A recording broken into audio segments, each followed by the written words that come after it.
High Point police are hoping someone will come forward with information about a deadly shooting. As Meredith Stutz reports, officers spent part of the morning canvassing a neighborhood in the Park Street area. Here's more. We're here at the corner of Blair Avenue and Park Street, where we're told that 23-year-old Aaliyah Woods was shot and killed on Tuesday night. High Point police tell us that she was the glue that held her family together. Today, police returned to this very area to pass out these flyers to try to find answers, but they weren't alone. Members of High Point Community Against Violence help police knock on doors to search for witnesses and evidence. The team focused their efforts on the 3 blocks closest to the crime. Police say someone in a dark-colored SUV shot Woods while she was sitting in the passenger seat of another car. At least 2 other people were inside her car. Now, police don't believe Woods was the intended target. The suspect, we're told, drove off. High Point police say working together with neighbors is crucial to solving tragedies like Woods' death. The police department can only do so much in an investigation. We can gather a lot of the facts, but violence in a neighborhood has to be stopped by both the police department and the community. If you know anything that can bring answers and closures to Woods' family, you are asked to contact the High Point Police Department immediately. Reporting in High Point, Meredith Stutz, WXII 12 News. Meredith, thank you for that. At least 2 U.S. Marshals are in the hospital and the suspect dead in an early morning shootout in the Bronx. The suspect, Andre Sterling, was wanted for a shooting at a Massachusetts state trooper in the hand on November 20th. Now the Marshals are expected to be okay. Nearly 30 people are now safe after police in Houston, Texas busted a suspected human smuggling ring. Police found the victims while responding to a kidnapping call. A man told officers he escaped from a home where he was being held against his will. Officers went to investigate and found the windows boarded up and the doors locked. Inside, they found nearly 30 people. Some of them could have been there for up to 7 days. Investigators say the victims came from Mexico, Honduras, El Salvador, and Cuba. Powerful winds are pushing out of control wildfires through Southern California canyons. The fire in Orange County's Silverado Canyon started late Wednesday as a house fire that quickly spread to dry brush. Firefighters are struggling in steep terrain and against the unpredictable Santa Ana winds. Along California's coast, jellyfish are filling up Monterey Harbor. Masses of brown stinging nettles are invading the coast there. These jellyfish will sting humans, but experts say the sting is more irritating than dangerous. And back here in North Carolina, it's ski season at Beech Mountain. Tomorrow marks opening day for the resort. The ski lifts will start running at 9 a.m. Season passes will be on sale tomorrow, too. Ice skating opens next Friday. Now, one thing is on hold. The resort says they haven't decided when to open up the tubing area. Well, Brian, I cannot wait to explore the North Carolina beaches. When exactly will the best forecast be for that?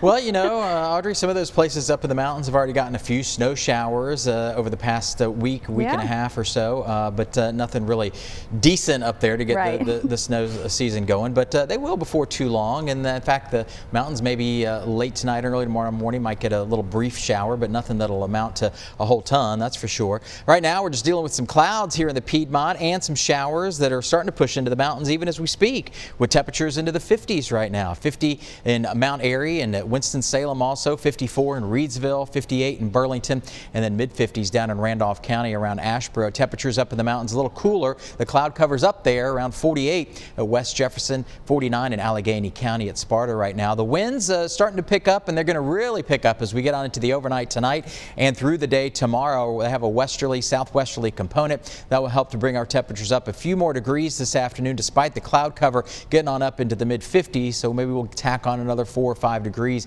as we get on into this afternoon. But you see the cloud deck's pretty good out there at this hour. The showers back out to the west, getting ready to move on into the North Carolina mountains. And in fact, some areas have already seen a little shower activity. If you head on up into areas of West Jefferson, just northern parts of Watauga County, picking up some showers, and more back up over southwest Virginia. So the rain will develop as we go on into this afternoon. Will continue tonight. That could be heavy at times overnight tonight, and the winds will be up later on tonight as well. So watch for that, and watch for maybe some isolated flash flooding overnight in some local areas. Clearing and windy as we get on into the day Saturday, as early as Saturday morning, and then cooler and drier Sunday as we get on into next week. You'll see that in the 7-day forecast. We'll discuss that in just a little bit.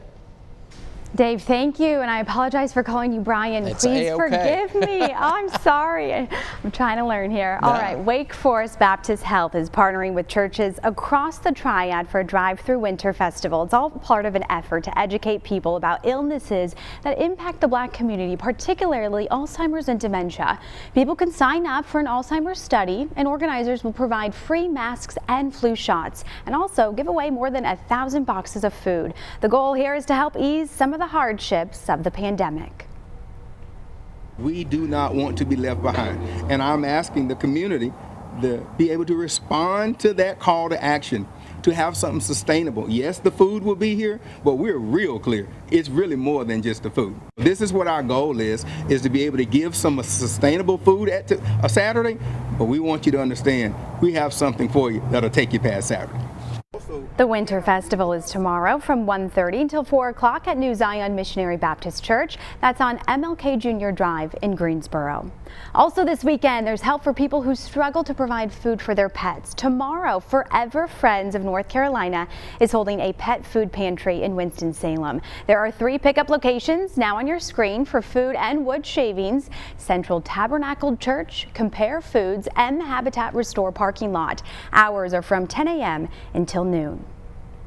A new website promoting the arts and artists from our community debuts this week. GSOArtsHub.com offers art lovers a chance to find their passion or just their next concert. Our Bill O'Neill joins us in Greensboro with the story. Artists looking for customers to buy their latest painting. It's just one example of how the Greensboro Arts Hub is supposed to work. The website creator says it's really up to the community to decide how it will be used. Whether your passion is painting or dance, photography or theater, anything dealing with art from Greensboro to Yadkin County, Greensboro Arts Hub hopes to become your one-stop website. I think it's a wonderful way to connect right now when we are so disconnected. And I see this as a way maybe to bring literary arts into the fold. Greensboro Arts Hub gives artists a chance to promote their work and art lovers a better chance to find it. The website is rich in details and gives users not only a chance to find a show, but book an Uber ride to that show as well. There's so many aspects to it that it's really up to the community how they end up using it. Website creator Rock Smith says artists can post their work for free or make a $9 donation to support the site and keep their work posted for a longer period of time.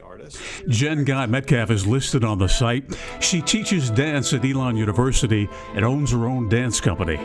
I like to work with other artists, whether they be visual artists, filmmakers, musicians, composers, and I think this will be a great resource for the arts community. Lee Zacharias is a local writer and photographer, also listed on the Greensboro Arts Hub. Just having this central place where people can find those handles, because not everybody goes by their name. The website includes all of the artist's social media links. You can also find sound clips of upcoming concerts to help decide if the show is your cup of tea. It's really up to the community. If they participate, I think it could really be something special. The website creator says that Greensboro Arts Hub has been in the making for over a year. He says it hopes that it will help artists to network and promote their work. In Greensboro, I'm Bill O'Neill, WXII 12 News. Bill, thank you. Coming up next at noon, another neighborhood tradition forced to change because of the pandemic. What the running of the balls will look like in Greensboro and why organizers say canceling wasn't an option.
Welcome back. The method is a little different, but the goal is the same. Greensboro's annual running of the balls will still go on. The fun run usually has thousands of people running through the Sunset Hills neighborhood to raise money for Second Harvest Food Bank.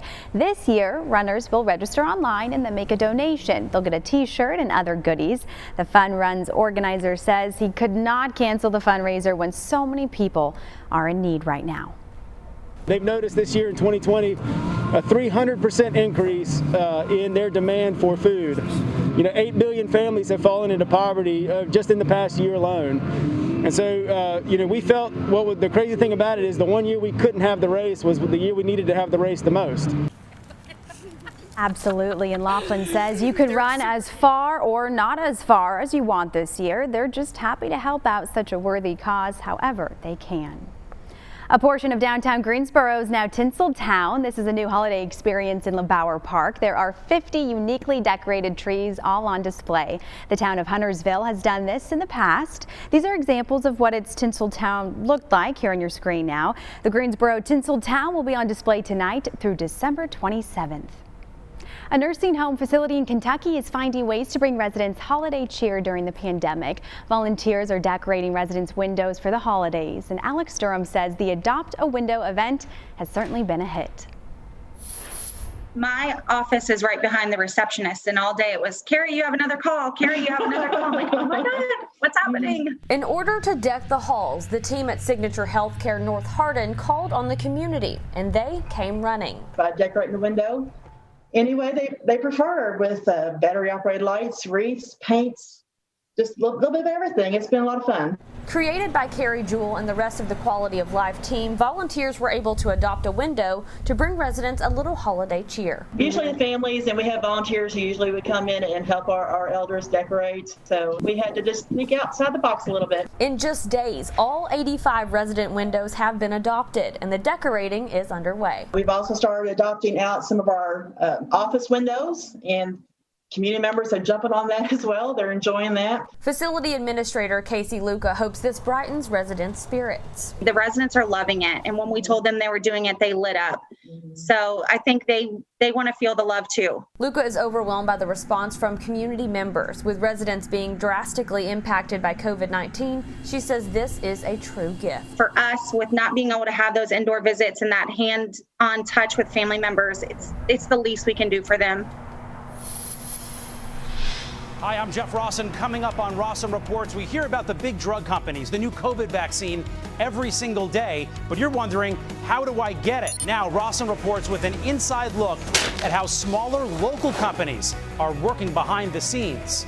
Next.